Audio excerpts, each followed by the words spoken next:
Charlie, it's a good thing that you're on for this one, because like the whole reading thing for the rest, I don't know if it would have been. It's kind of questionable. It's really hard. Yeah. But that's why I kept saying, I think I should be allowed to do kindergarten again, because I think I would nail it this time. Hello, everybody. Welcome to tonight's Mandalorian discussion stream. We are live streaming this on the very cozy channel Corey's Datapad, right? Corey's Datapad, and also over here on Eckhart's Ladder. And for those of you not in the know, this is basically our live podcast recording. We're also joined by Charlie today, because we finally did an episode where reading's not required. So just for anyone who's not been to these before, basically we won't be responding to chat until maybe the very end. We will kind of just be, again, we're recording a podcast, an audio podcast. Anything you want to add, Corey, before we get started, or Charlie? See, I feel like if I say anything, you're just going to end the stream still. If we haven't done anything yet. I was going to mute you on my board. I was thinking about it. It's just cruel. Yeah, it is. I don't understand what I've done to deserve this treatment. Is it your turn for an intro, Corey, or is it mine? I think I did last time, so it's your turn. Oh, Charlie, do you want to introduce the podcast? Yeah, I can. Hello, everybody, and welcome to another episode of Tapcaf. Today we'll be discussing Tapcaf what? Mandalorian Tapcaf Transmissions. There we go. We're going to be discussing The Mandalorian Chapter 13 and I believe Chapter 12 as well. Mm-hmm. I was going to call you on that if you didn't get it. Yeah, so we'll be covering both of those episodes, discuss what we can expect in the rest of Season 2 and speculate what we might see in Season 3. And maybe get some of Charlie's initial thoughts on the previous episodes, how he thinks the season's going. Oh, yeah. But I guess since we have a guest on the podcast, even though many who watch our gaming side of things may be familiar with Charlie, should we introduce Charlie, Ek? Yeah. Or should we just go with it? So Charlie's a vagrant, most importantly. Charlie is the co-host and a lead contributor over on X2, which is the kind of collaborative channel we all have. And he also has his own gaming channel called The Family Bovine, and he's our best friend. Oh, likewise. Appreciate it. It was a bit of a... Sorry, go ahead. To say a bit of a late upload for today's video, but just got it done in time before Tapcaf. That's okay. Well, you were kind of a late addition too, because I was like, why don't we have Charlie on today? And you're like, sweet. So yeah, it's not my first Tapcaf though, technically. But technically not. We only posted one of those 2 episodes though, and the other was about Halo that I don't think anyone listened to. So for a lot of people, this would probably be their first introduction to Charlie. But they've heard us reference him many times. So yeah, we do at least once per episode. We talk about Charlie. So that's good to hear. Especially because this is usually right before Burial Cart. But we should say that this is a rather impromptu episode for the last couple of weeks. It's just whenever Justin's able to kind of get away and come down from the mountain and share his Mando thoughts with us. It's actually an ivory tower, but yeah. It's actually an ivory tower on a mountain. No, it's the map Ivory Tower from Halo 2. Now you mentioned Halo, no one's going to listen anymore. But so obviously last night's episode is a lot more fresh in our minds, but we are still going to go back and talk a bit about the previous episode. Are we going to do a spoiler-free section first, or should we just... Nah, you should be watching the show. Yeah. At this point, if you have not seen the latest episode so far... we'll give you about 3 seconds to get out of here. Yeah, Ahsoka's in it. Look, if you didn't know that, it's if you are listening to Star Wars podcast, but you didn't know that Ahsoka was going to be showing up, your ability to avoid you've done this. Your yourself. ability to avoid spoilers is both fantastic and terrible, considering that you're here right now. So it's your fault at this point. So that's fair. Charlie, do you want to give a bit of back, because people might not know your history with Star Wars or whatever else, or like, is this, if you weren't like doing stuff for X2 and doing Star Wars stuff daily, do you think you'd be watching The Mandalorian right now? I would have gotten to it a lot later, I think. because I'm a late comer to big shows, so I'll just watch them all in like one big season, unless it's something that naturally catches my eye. But yeah, so I think I would have probably started about here now, and I would have probably watched through all of season 1 and then gotten up to here. But I don't think I'd have had I don't think it would have had the impact that it has on me now, because you've naturally became a bigger fan just through all the you wouldn't have known who Thrawn is, of course, or anything like that. No, not at all. Yeah, that's actually something with this season, I think, compared to last season, where I feel like people who weren't Star Wars fans could go and watch last season, and you wouldn't really miss much. A lot of stuff gets explained in context, but one of the things with the cameos this season is like maybe you'd recognize Boba Fett at the end of the first episode if you recognize the clones from the movies, but like, have you seen Rebels or the Clone Wars, Charlie? No. So do you have any context for like who Bo-Katan or Ahsoka were or are? Like, do those names mean anything to you yet? Yes, because my natural response is to go through like the Lore So Far videos on YouTube. That's where because I won't have time or the energy to watch how many seasons of Clone Wars? 7. I think it was 7. Yeah. So and 4 of Rebels. Rebels. Yeah. And yes, I know some people have like listed like core episodes you should just watch if you want to avoid filler. But yeah, so like it's hard when you're like our age to go and watch, like, even like I was watching Clone Wars, and like it's, you know, kind of my job. I was giving the rewatch before season 7, and it still took me a long ass time, and like I was not very productive for a while. Rebels is gonna be next. Yes. So, but like, we're kind of in a little bubble here. Like, I've kind of talked before, I've got a lot of friends who are like, you know, big Star Wars fans. Like, when we were kids, we'd play all the games and we'd go see all the movies, but I don't think a single one of them would know who Thrawn is, for example. Yeah. Which makes me appreciate the show more, because it's like they're not, you know, pulling back to give you this stuff, which is kind of cool, because it is such an expensive and such a big show, but it's also like some people are probably missing some of the key details. Yeah, I have 2 friends who are kind of I'm not bragging about it. I do have other friends. There's at least 2 of them who aren't really in the Star Wars bubble, where one's like I'd call him like by regular standards a pretty big fan of Star Wars, and is like aware generally of what goes on with just broader story stuff, and like watches your videos, is aware that I make videos. And so you're saying I'm famous? Yeah, because he heard your voice coming out of my room once. And, yeah.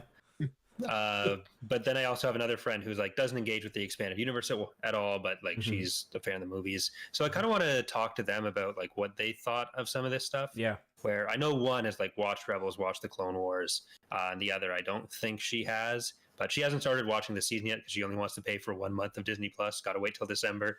Let her binge the first few episodes. And I'm like, okay. There are a lot of people who do that, and it's like they'll see a huge decrease in memberships in January. Yeah. And can't blame them. Do you think now that the Skywalker saga has completely finished, that they're using the Mandalorian as a platform to bring new aspects of Star Wars to the mainstream media, like Thrawn and Ahsoka? So I think we'll probably have a bit more to talk about that when we go into our discussion of the second episode. But yeah, I do think like this season, I guess this is a good time to talk about it. This season, it does feel like they've kind of dropped hints, or like there have been episodes like the Bo-Katan episode, maybe the Boba Fett episode, this episode, where it feels like a major part of what's going on has basically been set up for another TV show. Especially this episode, I'd say. How do you guys feel about that? Because like to me, I liked some elements of it, but at a certain point, it feels like, okay, what are they setting up that's important for this show, and what are they setting up that's important for something else that they're actively working on, and what are they setting up that is literally just in there as kind of fan service? Because there's probably stuff that's going to fit into all those 3 categories. And maybe Charlie, if you want to, go ahead, Charlie. What do you think? It's like, how is that, as someone who's less engaged with it to a certain extent, how have you felt about those moments? I really like them. I mean, on a level of like I really like the character. I've kind of already known exactly what that type of character is because I ended up watching clips of Clone Wars and stuff like that. So it helps piece it all together for me essentially. And I think I'm more engaged in that than say they introduce completely new things through like say the High Republic, like as a completely new slate. This sort of stuff I'm going to engage with a lot more, especially when a lot of the newer generation of Star Wars fans have started on the prequel trilogy rather than the original trilogy. So I think they're going to be the same.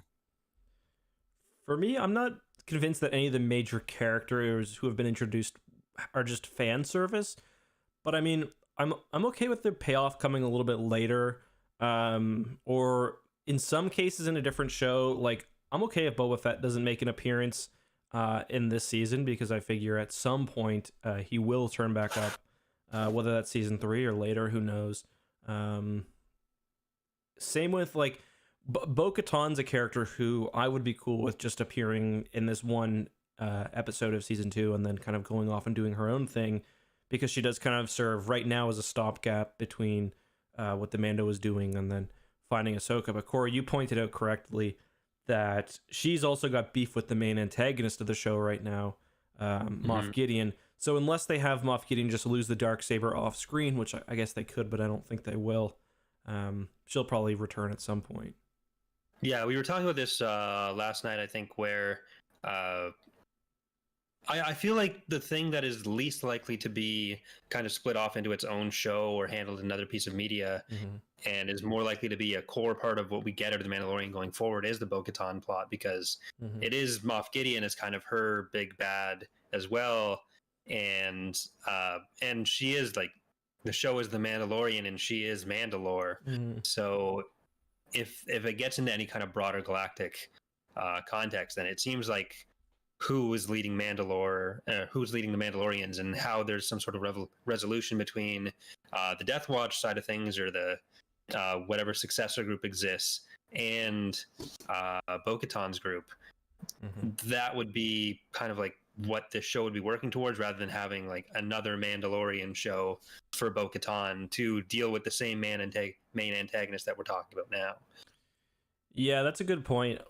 I think you're right. That is the one that the show will most likely touch on. When it comes to like Thrawn, especially, what I would like to see is Thrawn as kind of like, he's there, but the Mandalorian is not actively trying to take him down or capable of taking him down. He's just kind of like somebody who appears, and maybe he's pulling Moff Gideon strings, but for the Mandalorian's sake, he's okay with killing just Gideon or fighting just Gideon, but kind of just for the purposes of the greater universe, that there is this higher power there. And you brought up the interview with Giancarlo, where he was talking about that, right? Yeah, hold on, let me read that. Because when go ahead. Sorry, go ahead. I was just gonna say, when I first watched the episode, I thought that the chances of Thrawn actually appearing later on were pretty much like maybe 10-15%, not very likely. But now the more that I watch it, or the more that I think about it, the more likely I think it is that Thrawn does appear. What was it you were gonna say? Just while you were looking for the actual code, I was just going to set up that the Thrawn name drop comes when Ahsoka is confronting the magistrate of this village. So Ahsoka's thing right now is looking for Thrawn, and so that's where we get a Thrawn name drop for anyone who maybe hasn't seen it but is also listening, or may have forgotten or somehow missed that. And if you that's what we're talking about here. If you're way out of the loop, Thrawn has essentially disappeared as of the end of Star Wars Rebels. So it's been quite a while since he's been gone. He kind of gets whisked away with the main character of Rebels, Ezra, and then he's in the unknown, I guess. Okay, I found that article here. Let me just Control F. Okay, so this article came out with Giancarlo Esposito, who's the who plays Moff Gideon, of course, plus a lot of other great characters in fiction. Gus Fring, yeah, the guy from what's his name in The Boys again? He's like the CEO. I don't remember his name. Yeah. Charlie, do you... Wait. He's in The Boys? Yeah, remember he's like the CEO of Vought. Yes, he is. Yeah. Oh, I forget what his name is in The Boys. but he's in lots of stuff. So this is the quote. He says, he's basically talking about what are Moff Gideon's greater goals. And he says, I think we're all trying to figure out what he really wants. Somewhere in my brain, I hold out something as some kind of ethical consideration here. When people flow out of control and there are all these different Moffs who have been assigned different areas to be wardens of, isn't there one person or someone that may have guidance over all of them? And that to me is really telling. One person who may have guidance over all of them. That would be like a Thrawn-like character. Or a reborn emperor. We could get a second, like, maybe it's not the clone from Rise of Skywalker. Maybe we get another Palpatine clone that Mando has to duel with the Darksaber. That would be very special. Also, why does Moff Gideon know everything about what's going on everywhere? He has some kind of incredible intelligence source, which again sounds very, very Thrawn-y.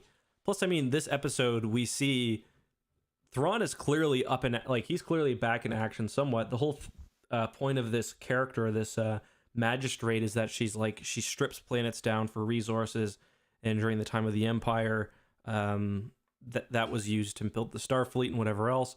So it seems pretty obvious that Thrawn is using her to help, get resources again. And if you look at the establishing shots of the planet, you can see not only that the planet's dead, but if you look off in like the background and the vistas, you can actually see these big factories pumping stuff out. So yeah, so we're like maybe the Mandalorian and even Bo-Katan are dealing with Moff Gideon as kind of the local and more Mandalorian-related threat. Yeah, Thrawn's out in the background as someone who's related, but not someone we deal with. Ahsoka's more dealing with that. And that's what we'll get in the Rebels sequel series, obviously. That's what we're setting up with this. Yeah, because Ezra's out there. Ezra's coming back. We're going to get Sabine, live action, all of these people. I think it's going to be animated. But yeah. There's also the Beskar connection, too, because like both Moff Gideon has been flaunting that he's got lots of Beskar, quite a bit. He was paying the Mandalorian Beskar. My theory is that the Dark Troopers will probably have Beskar armor. And we know that Gideon was part of like when the Empire was sieging Mandalore. So my theory is he probably got his hands on a bunch of it during that. And we also see that the Magistrate has a full Beskar staff. So I kind of see that as maybe a hint that there's a connection between Moff Gideon, who's, still pretty high up, but then Thrawn or some other overlord. Mm-hmm. So we'll definitely come back to more of these like broader lore considerations. But what did you guys think about this episode in particular? Like, do you want to start with are we going to do the first one first, or? Yeah, we'll go back to the siege here. Okay. Charlie, maybe if you had any like overall thoughts on that one before we get into it, because we haven't heard your ideas or your feelings about the earlier parts of the season either. So if you want to, give us your general thoughts on the season, and then episode 12, I guess. I think season 2 is wildly better than season 1. Personally, I had to, if I'm going to be brutally honest, I actually had to push myself to watch all of the episodes of season 1. Interesting.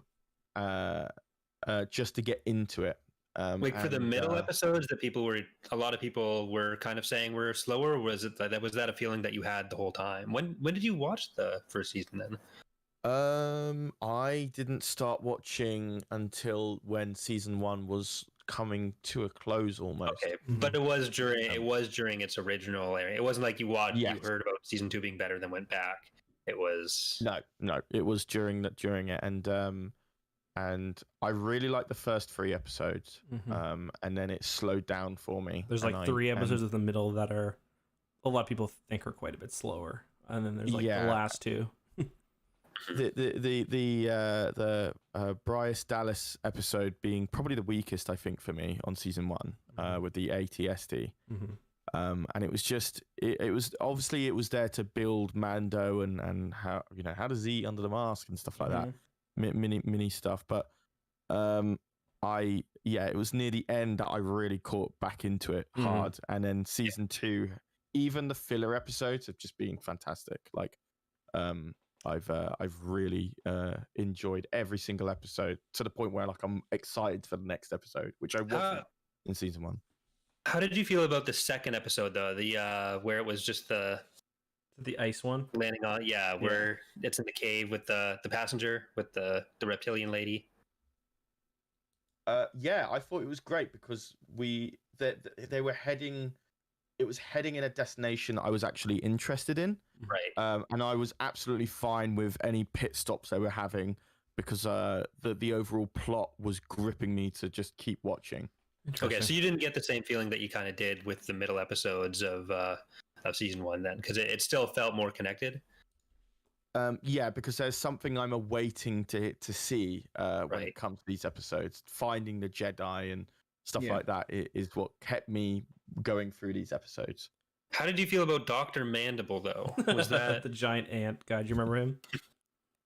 Wait, what episode was this? The giant ant It was guy? the before they end leave. Of the first episode, I think. No, it was the second one before they go to the ice planet. There's like in the cantina. There's just a giant ant named Dr. Mandible who's playing cards. Oh my god! Why do I not remember this? It's who we got the mission to go to. It's very reasonable not to remember that. Yeah. It's not super important. Out my memory out of fear. Fear. I love. Yeah, that was. I'm interested to hear that though. That's good to know. This season's been really good. Like, it's that I'd say episode 2 is. I think most people would agree was probably the weakest episode. And well, you were just saying, Charlie, that like Bryce Dallas Howard's episode in season 1 was possibly the weakest, but to me, her episode this season was possibly my favorite of the whole series. Yeah. And I was thinking of you the whole time watching it because it was just basically watching what you did in the tabletop series, but oh yeah, slightly more competent than Neytiri. Yeah, that's true. I've really enjoyed where it's going, and obviously the last 2 episodes we've had that we're discussing today has my interest peaked. Like it's the highest it's ever been for this entire show right now. So yeah. Do you have a favorite of the season in period also? It is a real toss-up of the 2 most recent episodes, which I'll get into later on down the line. It's a toss-up between those 2. Sweet. Okay, cool. Anything else you want to ask him before we move on, Corey, to actually talking about episode 12 or chapter 12? No, sir. Okay. So chapter 12 was called The Siege. It's the one. So this is last Thursday's episode. It's basically the one where they return to Navarro. I think this was probably my favorite episode in the series, maybe one of them. They return to Navarro, which I think is a really cool planet, a little lava planet. He meets up. It's really cool in Minecraft as well. Charlie and I spent a couple. It did look cool. I did keep calling the what is called the Ag something, the desert planet Navarro, and that I want to apologize to everyone for that. My I didn't even bother learning any of the names, which it's kind of nice that you don't have to learn the names. It's just random planets a lot of the time. Yeah. And then on Navarro, of course, we get that ferret. There's that scene with the ferret. I don't know if you guys remember that. And then there's a class with Star Wars Explained, breaking down the hyperspace trade lanes of the galaxy. And then, of course, the episode culminates in a siege on what they think is an Imperial base. They find little test tube babies in there. Well, they're not babies. They're... You mean you find a bunch of Snokes? I'm sure we'll get into that. Right. There's no... And then, yeah, we get the Dark Trooper reveal at the end. And I will say, the Dark Trooper reveal, I want to take partial credit for helping to break that, because there were a lot of people saying that it could be or it couldn't be the Dark Troopers. And then somebody messaged me on Twitter and it's like, listen to the end with the descriptive audio. And descriptive audio, for those of you who don't know, it's basically like, it's the regular audio of the scene, and then there's also a narrator explaining what happens for visually impaired people, and it's actually really cool. But yeah, at the very end of that, they explicitly call the troopers Dark Troopers, which I thought was kind of a funny way to reveal that. Yeah, we'll see how much it actually matches with what Dark Troopers are in like what people's expectations would be from Legends. Where like, they seem like they're going to be droids as well, or they're just really well trained people who stand in the hallway a lot. Those could be suits. Yeah, but yeah, I think they're probably droids.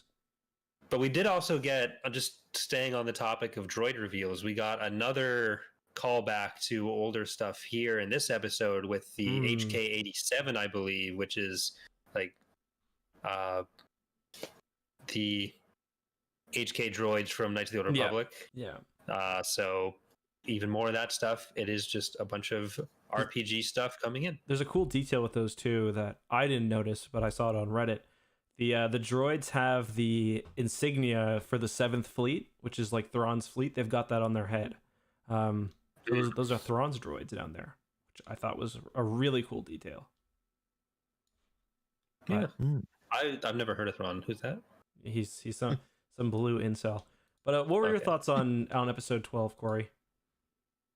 Because we kind of got Charlie in my mini review. Do you want to tell us how you felt about it? Yeah, I think I did like it more than this episode. Anytime that Greef Karga's on the screen, I'm kind of happy. But we got a lot of just faster paced action than we have in a little while. So that was enjoyable, but I'm really tunnel visioning on why does Dr. Pershing have that stupid Camino symbol on him?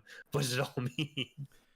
Yeah, I'm really curious about that too. There's something in the art book about it, but it doesn't really reveal it.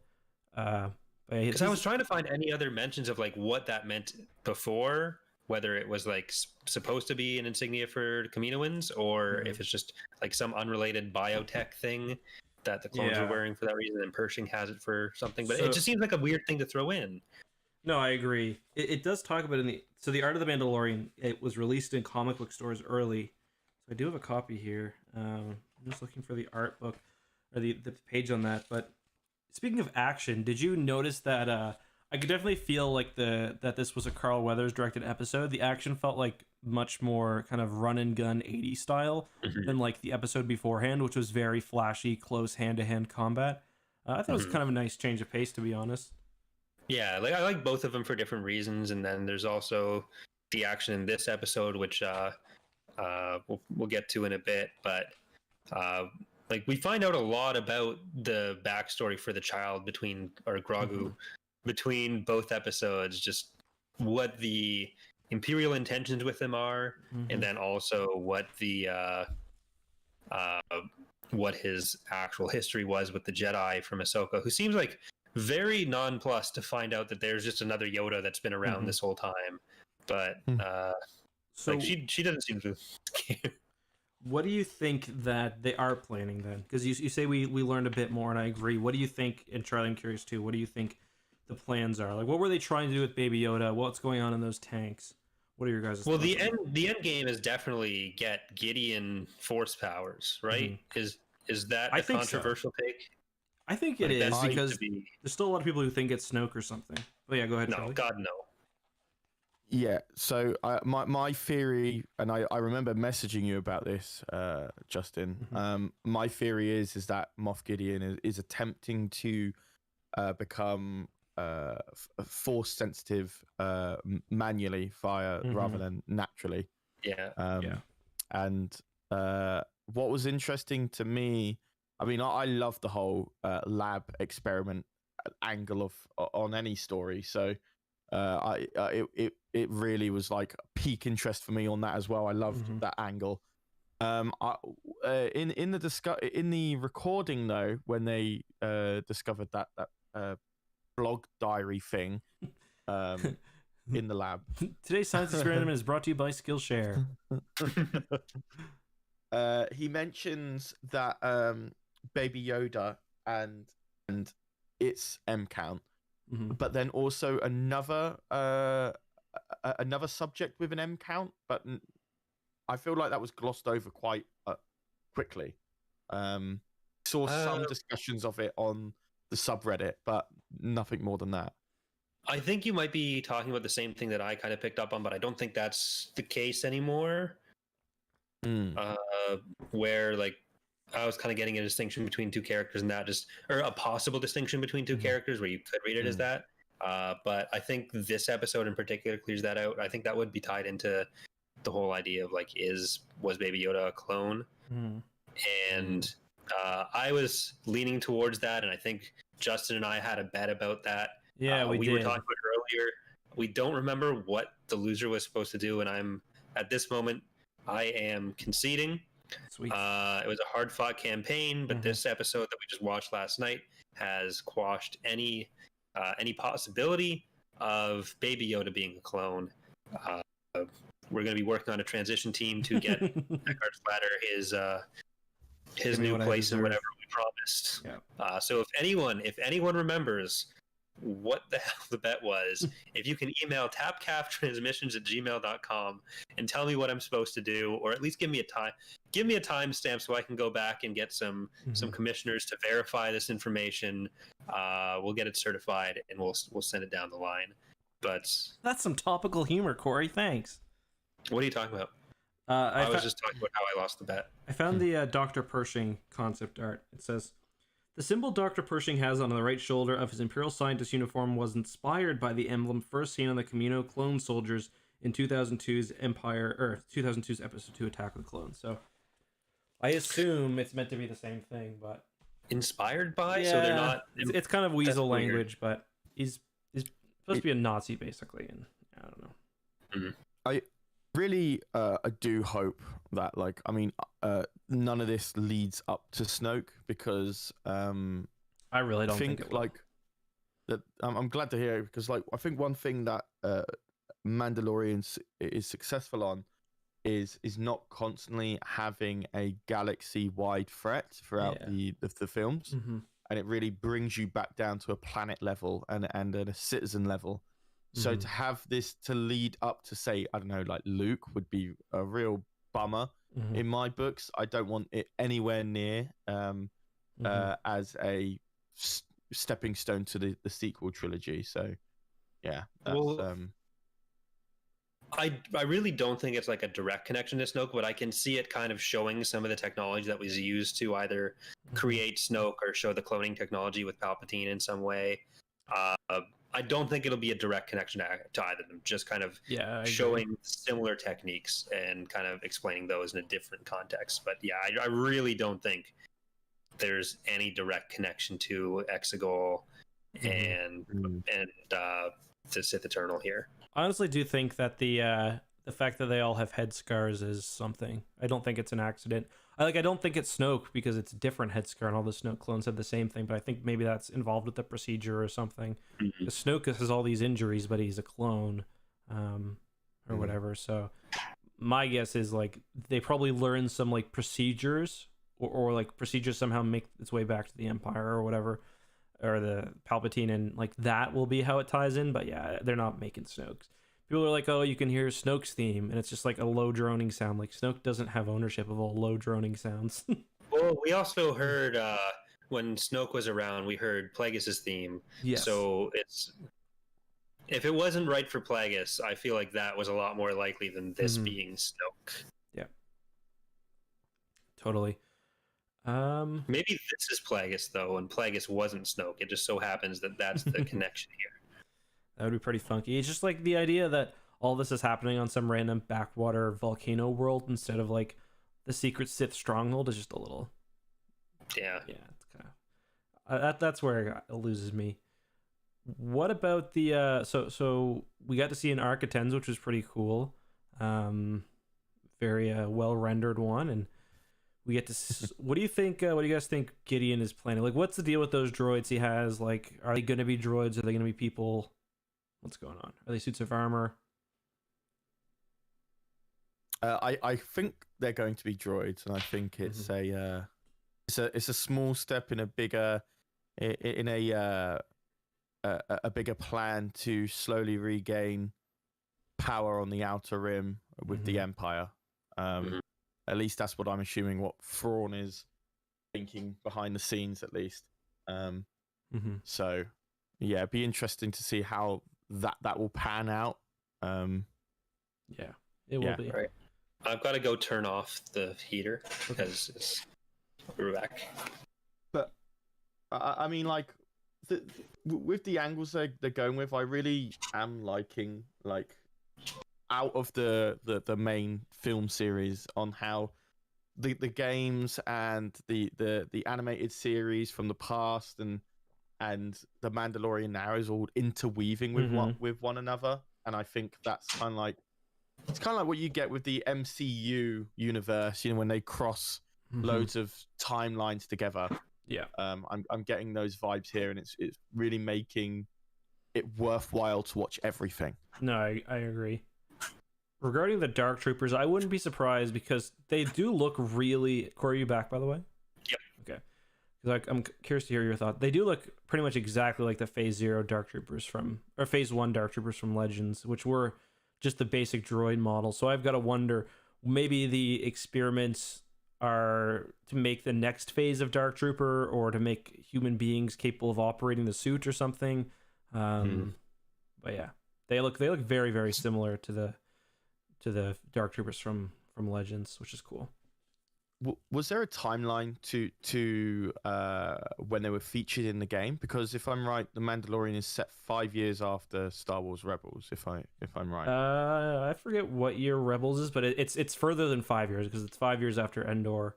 So Dark Troopers only existed in Legends, and that was during the war. So they're around the actual Empire. Yeah, they're around a lot later now than they were.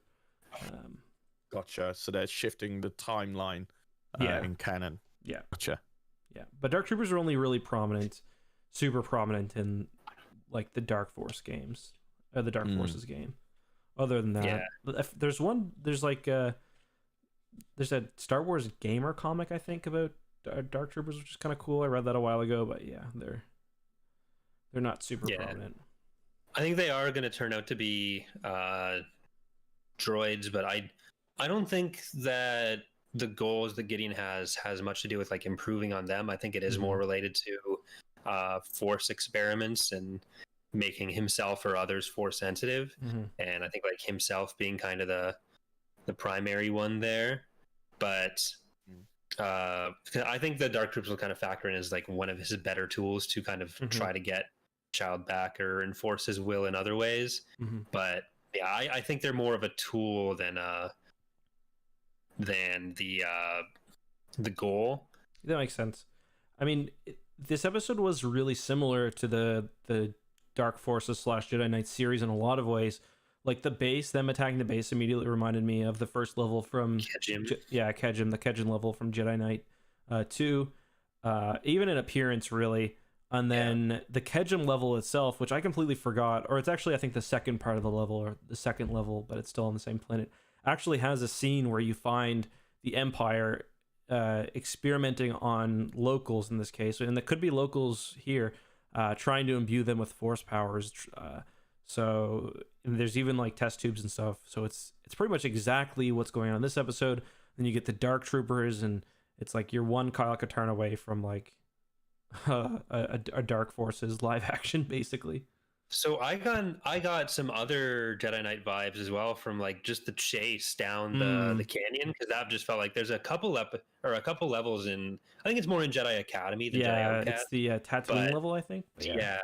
Well, there's the Tatooine one. There's also, I think, similar stuff on Hoth at some point with like the canyon feel. Oh yeah. Going into the base. Yeah, you're right. You're right. But it all did feel very Jedi Knight. Where like the first episode was very KOTOR, this was very Jedi Knight. But especially with just the on action. the Thrawn thing. Sorry, go ahead. Yeah. Just on the Thrawn thing, something that we were also talking about is that when Dave Filoni does stuff with Thrawn, it's a little bit different than what Timothy Zahn tends to do now, where Dave Filoni is stuck more to like the Thrawn is just the villain, kind of impenetrable but still defeatable version from like the Thrawn trilogy, and kind of just sticking with that version of Thrawn. Whereas the more that Timothy Zahn does, going either backwards in the timeline or even when he was doing stuff in Legends, talking about like all the reasons Thrawn did what he did later with Vision of the Future and Spectre of the Past, where he's got to try to rehabilitate and redeem Thrawn retroactively and take away some of the villainous sides. Where like in Rebels and seemingly in here, a lot of it is going to be more in the just Imperial. Thrawn is doing this for the Empire, thinks the Empire is a good thing.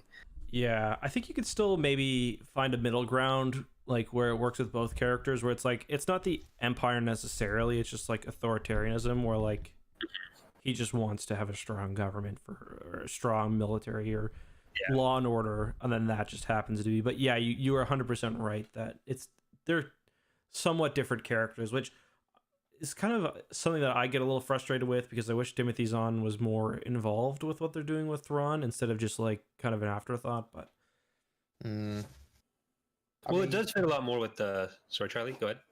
I was going to say, because they do that with Dave. I can't pronounce his last name. Was it Filoni? They do that with Dave and Ahsoka.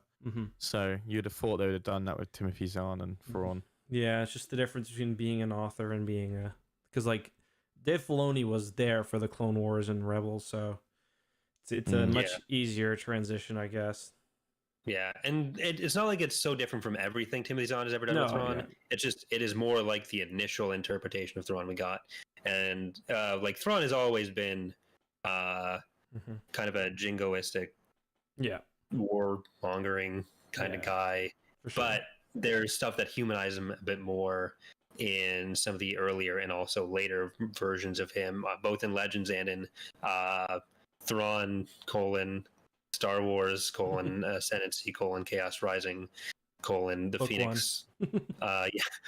But where there's more of a side to him that like actually cares about things like civilian casualties, whereas in the Thrawn trilogy and even in Rebels, and now it seems like the version of him we're going to get in The Mandalorian or whatever connected properties there are, it is more just the kind of merciless Thrawn that is willing to crack a few eggs to make his omelet that we got in the Thrawn trilogy.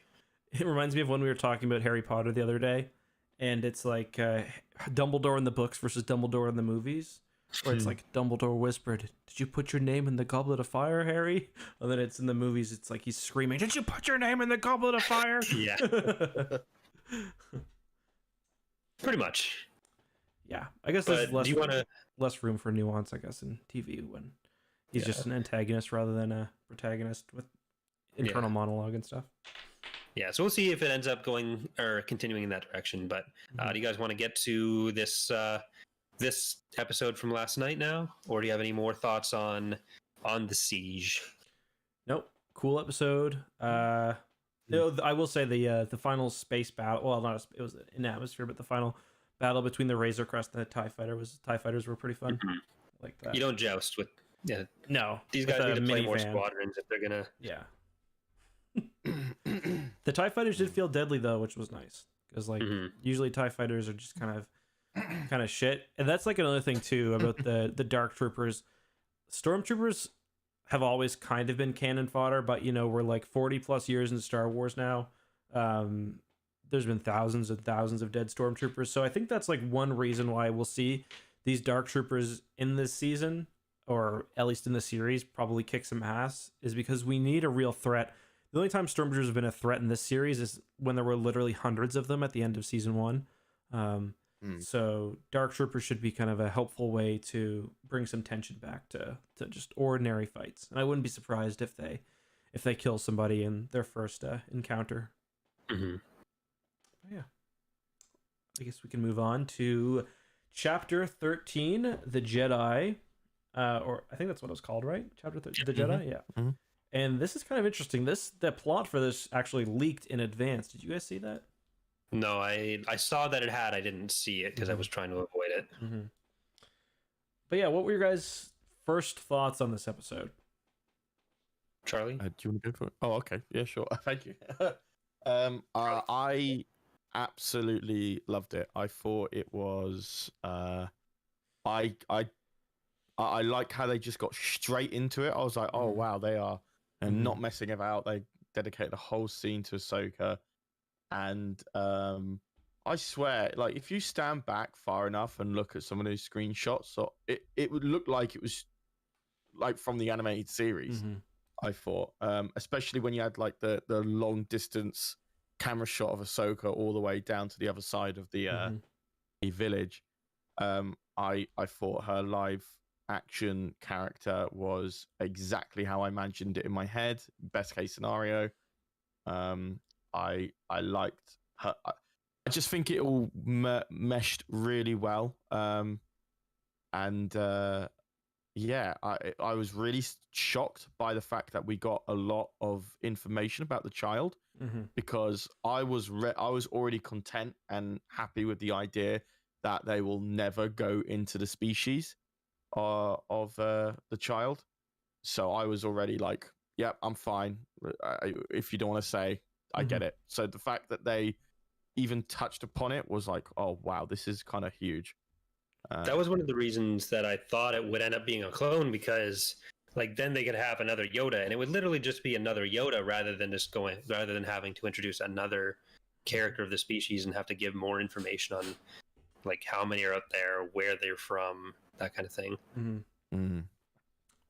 No, Yoda and Yaddle were for sure fucking though. Yeah, that the next episode is going to be the Mandalorian stopping off. It's just gonna start. All you're gonna hear is it's just gonna be Yoda clapping cheeks. Because the timeline matches up. Yeah, sure. Did Yaddle die in Order 66? Just to clarify. No, she died probably between died. episode 1 and 2. I don't know if she's officially died in canon yet, but she leaves, doesn't she? Yeah, she's not on the council anymore. Yeah. And so that was one of the more annoying early lore videos I did, talking about like changes to the Jedi Council between episode 1, 2, and 3. And I was talking about like when Yaddle died, and I was talking about like the out of universe like reasons for this. And like, actually, no, she died in this book that was said earlier. It's like, no, I'm talking about why that book had to be written. You ever get your cheeks clapped so hard you had to leave the Jedi Council? So maybe Yaddle's just down there in the depths of the Jedi Temple with her illegitimate child here, training him as a Jedi. Because it seems like Ahsoka wasn't aware that Grogu was there before. No, yeah, you're right. She just kind of, picked that up when they had their little mind link moment. And then, like, has no reaction to the fact that he exists. I was kind of like the potential dark side child thing kind of does track with what we've seen so far, and I was like, with the amount of anger he's around with the Mandalorian and the amount of like quasi dark side stuff he's done, like part of it is that he's a child and is unable to really distinguish between right and wrong in a lot of ways, but just the environment he's in is definitely not a good thing. But you'd think Ahsoka's reaction to this would be like, he's clearly got and using his force powers, whether I train him or not, and he's only going to go further down this path of stuff that's scaring her. That ties in quite well with your point, Ek, about how they constantly bring up what the child has seen during the time with Mando. So I think that will crop up again down the line, depending on what the child has been impressionable to, and because that's a big connection. It's a big connection to put the child up against Anakin. That you don't say that lightly. So I think it's all coming together. No, I agree. That's a good point, Charlie. Yeah. One question that did make me wonder was obviously the final scene of Star Wars Rebels. Would that because that's like the last scene with Ahsoka? Do you think that would be before or after the events of The Mandalorian? Yeah, I'm guessing it's before. What do you think, Corey? I'm not sure. I have to go back and watch it. Okay, so how old is Jason? Because you see Jason Syndulla. Yeah, because you see Jason Syndulla. What? I think he's 8, isn't he? Is that how old he is? Because we know that he would have had to been born in like around the Battle of Yavin, because Kanan's dead. Right. Unless I'm bad with ages. I don't know. I wouldn't say he looked. I think like 6 to 8. It's animation and it's a kid, so I can't really tell. Yeah. Probably a bit younger. Yeah. So, but that does indicate that this is. But that's, keep in mind, that's 8 years after Yavin, not after Endor. So that means that puts this before. That puts that scene before. That's like 8 is like upper end. That's as high as I'm willing to go on that. Yeah. So most likely Rebels. But yeah, most likely Rebels is before this, the Rebels finale, which I think makes sense because right now Ahsoka is off looking for Ezra. Presumably that's what she's doing, Ezra and Thrawn. Well, she wants to find Thrawn because Thrawn will lead her to Ezra. So yeah, that makes sense to me. We're definitely getting a live action Hera at some point, though, too. Yeah, I mean, we've already gotten her in Squadrons, so she'll translate. Okay, that's a kind of a good point to move on to the discussion of Ahsoka. Charlie kind of mentioned this. I thought Ahsoka looked miles better than I thought she was going to, because I had seen like some fan renders with like Rosario Dawson, and it was like kind of shitty, and I was a little bit worried. But I thought she looked great. Some people were complaining about the length of her head tails, but the props guy, or one of the character designer guys for Mando, actually went on Twitter and he's like, they can't be longer than that because the stunts don't work. They just won't work if they're too long. Like Shaq T's were longer, but she was also mostly just sitting there, and Ahsoka had to do a lot more. And like you could point to them being longer in the animation, and then say like, oh, why aren't they like that? But then Ahsoka's eyes are also much bigger in the animation. No one's complaining about that. Well, like, that's just kind of animation. Shaq T, I was kind of reading up about this. Apparently, Shaq T was meant to have more combat, but it just wouldn't work with her head tails. So. But yeah, that's like the eyes thing, and like Ahsoka's she's obviously a cartoon, or she's a character in animated TV shows, but she is a pretty cartoonish, you know, like she's got those really big eyes. So I was like, I don't know if she's gonna translate, but there were a few scenes like during this. The one that I think of the most is the scene where Mando gets Ahsoka in a rope, and she like looks over and she gives that little smile before she jumps in, kind of turns it around on him. Like I thought that was like kind of like just out of the cartoon bit, pretty much. So I was impressed. Yeah, I did think she was a little bit more somber than even like Rebels Ahsoka was. So I don't know if that's part of her characterization now, or if it's and I'd have to go back and watch more Rebels to see if it really is as big of a difference. But like I could have also seen like Ashley Eckstein doing a good job too. So the casting could have gone either way there. I think part of that, because I think some of that might have just been how the episode was. So I kind of want to give, when I first watched this episode, and I kind of tweeted about this morning, I liked the episode, but I thought there was like something a little off about it. And then I kind of thought about it, I watched it again, and I liked it a whole lot more, like a lot more. And I guess it's just like, people have made the comparison that this is basically an old samurai movie, and yeah, it totally is. But it's also, you know, it's very dark. It's very, it is kind of like reserved in a way, almost in a way that like you'd expect out of a samurai movie. So I think that is partially why Ahsoka came off the way it did, because we don't get like, there aren't that many scenes where we get the big kind of Star Wars music or whatever else. So I think that probably contributed somewhat to her characterization in this episode. How did you guys feel about the combat with her? Because it did feel a bit more grounded than even some of the other stuff in The Mandalorian with the Mandalorians, where like she was definitely miles off of like cartoon violence, but even a little bit a bit more heavy feeling than some live action stuff from the OT and sequels, let alone the prequels. I really liked it. I thought it was good. Sorry, go ahead, Charlie. No, you go ahead. You start. I was gonna say I really liked it. I thought you're right. It was weightier in a way, but like they still kept kind of her signature style from the Clone Wars, especially. Yeah, when she flips to the backhand lightsaber. Yeah, and she does that double slash through the tree and whatnot. So I thought it was a good compromise. What about you though, Charlie? I think it was really well transitioned, and it's like she has quite a like hyper aggressive move style, and it was really present in the beginning of the episode and near the end of the episode as well. And they even cameoed some of her original moves from the TV series to this episode as well. So I think it was I agree. Like she's a lot. She was a very jumpy character as well, even though it was weighty compared to a lot of what you've seen in Mandalorian, which are literally feet on ground combat. And she was like all over the place, and it was very refreshing and to see that she kept that to the compared to the Clone Wars TV series.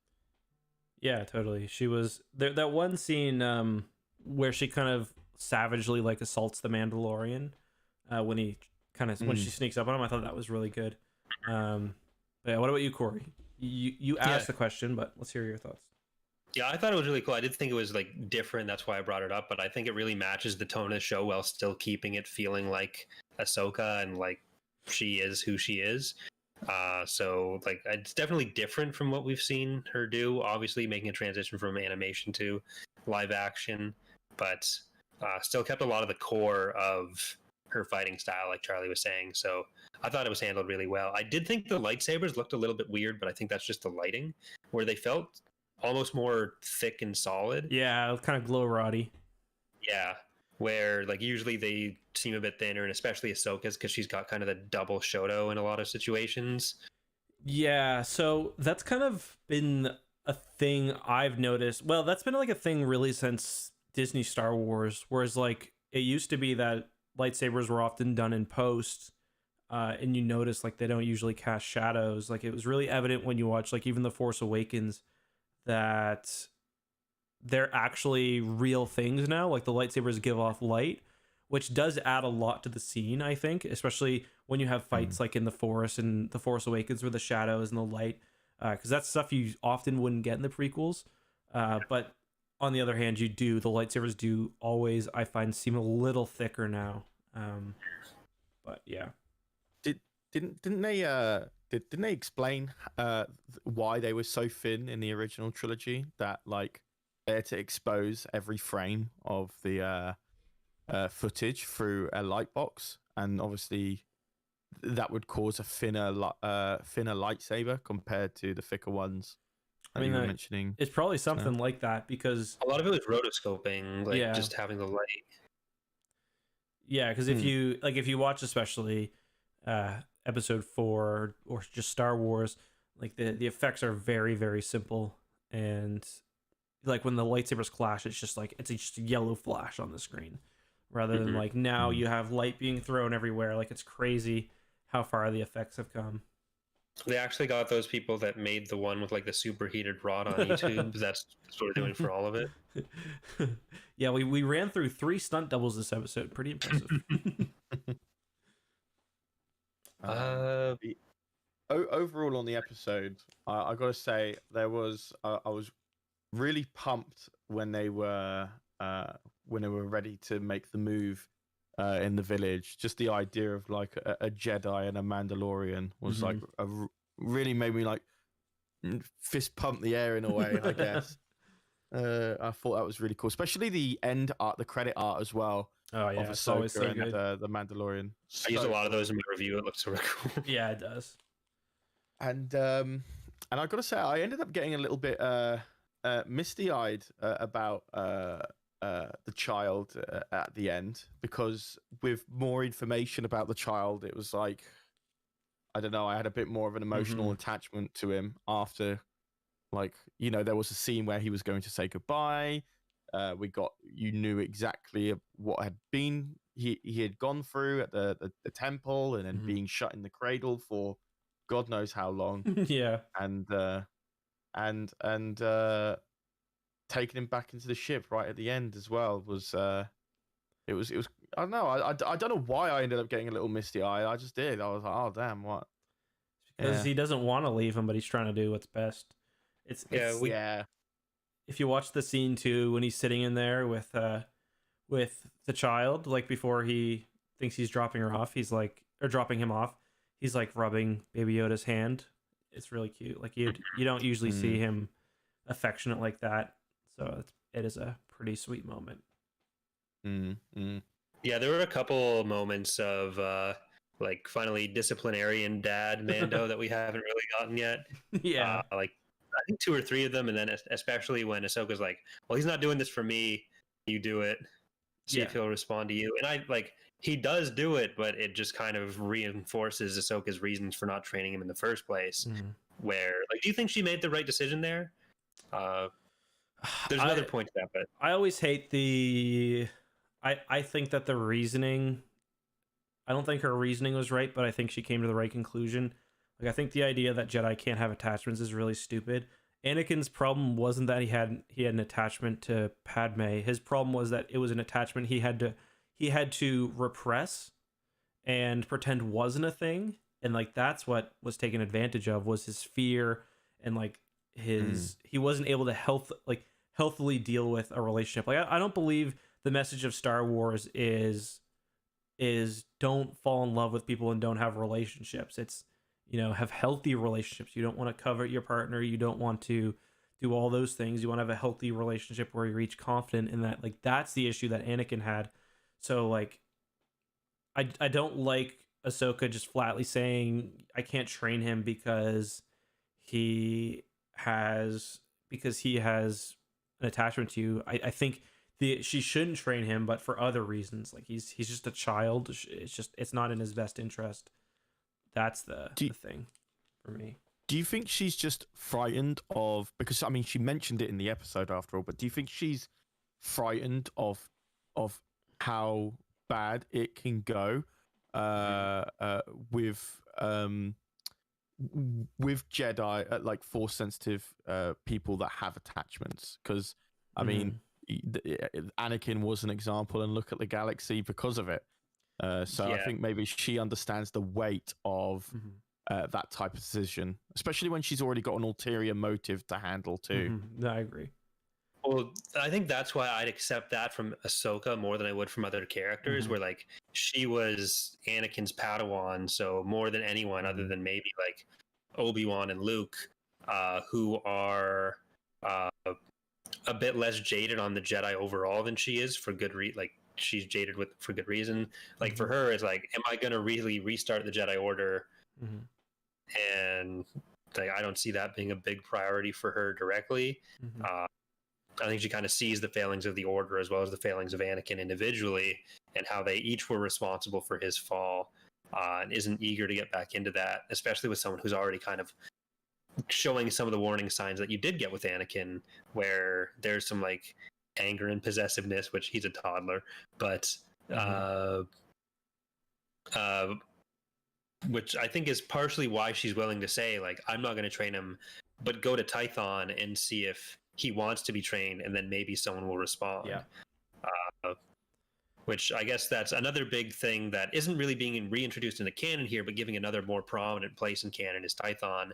That's shown up in some other stuff in new canon already, but was a really prominent We've all been there. Part of Legends, especially. Yeah, in the Old Republic, that's where you start off, isn't it? On the Jedi? Do you start off on Tython in the Old Republic as the Jedi? You did. Maybe. I thought it was a different planet. But Tython's definitely in the Old Republic. I just forget if you start there or not. You're probably right. I think it is. I'm not positive, but yeah, that's also where Bane has his big duel. Yeah, it's basically like it's where everyone gets whisked off away, like to start basically the Sith and the Jedi. So it's a very very important planet. Kind of cool to have that reintroduced for sure. I'm gonna say though, I am a bit not tired of it, but I wish they would just give up the pretense that the Mandalorian's gonna give up Baby Yoda. Like I wish that they would just become a family, because like stop blue balling me with this sweet like relationship and like just you know, like just accept it. I don't think they're gonna do that anytime soon. No. I hope so too. One thing that I did want to just talk about while we're kind of on the topic of their relationship is that for the plan, like in order to convince Ahsoka to train Grogu, he was willing to give up part of his armor, even temporarily, to someone that he shouldn't necessarily trust entirely, considering the relationship that they keep mentioning between the Mandalorians and the Jedi. So I feel like that shows a pretty big step for him, like Beskar being so important to him, but he is willing to part with this piece of his armor for just the chance that Ahsoka might help him. Yeah, totally. And I mean, he basically, isn't that like one mission's worth of armor too? Like, isn't that what he gets in the first episode? So yeah, you're right. That is a good point. I didn't even think about that. But do you guys have any thoughts on like who, if they go to Tython, will he get a response? And if so, who do you think it would be? Are we getting Sebastian Stan Luke Skywalker? I wouldn't hate that. I know it sounds like you and Charlie wouldn't like that. I wouldn't mind seeing young Luke Skywalker, but I don't think we're gonna make it to Tython, at least not for a very long time. And if we do, I don't think anybody's coming. Yeah, I don't think anyone's coming. I wouldn't mind Sebastian Stan, Luke Skywalker, actually, but probably not here. I do believe it. It won't be the last we'll see of Ahsoka, especially now that Moff Gideon also knows of her location. With the tracking beacon on the Razor Crest. So I think we'll probably see an answer to that little plot twist. Is there there's a tracker beam on the Razor Crest? Yeah, it was from mentioned the in Empire. Chapter 12. Yeah, right. Yeah, from the Empire. So now they know where Ahsoka is. Yes. And I'm assuming we'll have a solution to that on Chapter 14 as well. So definitely won't get to. I really expected the Empire to make an appearance this episode. I was Same here. waiting. I looked at my at the remaining time when he was walking away back to the ship, and I was just waiting for Dark Troopers to come down, and then for this to kind of be a two-parter. But so I was pretty surprised that it set that up pretty well. So Charlie and I have to get to Wasted Stream soon. So I guess maybe we should move on to some final thoughts here. Wasted a friend of ours is doing a charity stream that Charlie and I will be on after the podcast. I don't want to cut it too short here, but just if there's any final topics you guys want to talk about, he did message me saying they were just going to do a derby until we show up. Yeah. So, I did notice that when I rewatched it, I noticed that staff you get seems to be extendable or telescopic. So people really do care whether those kind of melee weapons are extendable or not. It does come up a lot. So he probably will be taking that with him, and we see explicitly that it's functional against lightsabers. So I assume we'll see a staff versus darksaber fight at some point, which will kind of be like it's one of the first good live action melee fights we've had between non-Force users. We get one in TFA and I guess in The Last Jedi as well, but I got high hopes for that. Yeah, and I guess like what he's going to use that pure Beskar spear against Moff Gideon with the Darksaber, maybe. Exactly. He's gonna throw it to blow up his tie later. Rolls a perfect 20. But yeah, I've never been more invested in The Mandalorian after this episode. Whilst the overarching story, I can get why you might have originally thought it was flat, especially when it was kind of building up to be a bit more. I think they played it safe with this episode with Ahsoka, but it was still really rewarding nonetheless. I gotta say, I was not expecting Thrawn. So that I was like, oh my god, okay. And that's actually why I'm really enjoying it as well, because it's not like they're blue balling you on this massive overarching story. I was really interested in the Harris, if I'm saying that right, because I was the concept of more Mandalorian. I was like, wow, I want to see more Mandalorian. And then you had Boba Fett and stuff, and I was like, oh wow. And then they showed the potential for more Jedi, and I'm like, oh wow, that's really cool. And then Ahsoka, and now Thrawn, and it's just like a step up, So they didn't blue ball me with something big where everything else underneath it didn't feel as epic, but everything has been unexpectedly epic all the way up. So yeah. I will say too, we got a couple of nice Rebels/Clone Wars tie-ins this episode. We saw the little cats, the Loth cats. I know they're not actually Loth cats because they're not in Lothal, but whatever they're called. And we also saw what I'm pretty sure was Morai, the owl, from the Clone Wars and Rebels. It's like she's basically a spirit form of the daughter from the Mortis arc. But I think people are still talking about that one. But it seems pretty obvious that's what it's meant to be. I didn't pick up on that connection. Yeah, there's only like one scene. I can send it to you if you want to see. Put it in the I saw the owl, but I didn't pick up on like the idea of it being the daughter. Like that didn't cross my mind, but that's probably a safe bet. Yeah. Other than that, I mean, I think Corey, both you and I are a little concerned that that the show becomes sidetracked. I'm not at the point yet where I'm actually worried, though. I'm paying attention.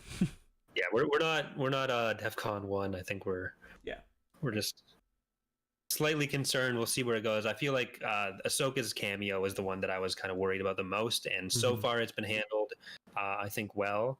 But I think is that it? We're good? Yeah, I think so. Go ahead.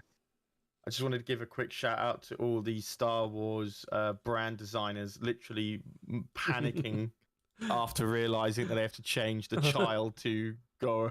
Like, it's not changing. They're like double taking and going like, "What the fuck? Oh my god!" Already call him Baby Yoda instead. They were already like, no. Yeah. But thank you for coming on, Charlie. A lot of fun having you here. Maybe we'll address any questions at the end of next Tapcaf, because there were a few Mandalorian questions. I'm sure we'll do a Tapcaf for the next Mando episode. Maybe we'll kind of just cover a bunch of questions then. Yeah, we should be getting eventually back to a more regular schedule for the podcast. Right now, it's just whenever Justin's available, but we'll try to hopefully not have a commitment after the podcast next time and maybe get to some more questions. And then I think once you're back a bit more fully, maybe we'll have a whole episode for viewer questions between Mandalorian and some other stuff we've done, because we've had to cut short a few times with questions on previous books. But that's going to do it. Thanks for listening, everyone. Remember to leave a review on any platform, especially Apple Podcasts. I forget if that is what it's called. It's not iTunes anymore. It's Apple Podcasts. Yeah, I don't know. Read as many as we can. Make sure to insult us, but leave a high star rating and use the word moist at least twice. Ooh, in your moist review. this time. Okay. Yeah. Okay. Next time. Thank you very much, Charlie, for joining as well. Corey, you rude bitch. Thank you, Charlie. I didn't say that. Okay, well, thanks again, Charlie. That's what I started with. How about you shut the fuck up and end the podcast? All right, goodbye, everybody. Bye. Bye, Rob. Yeah, sorry.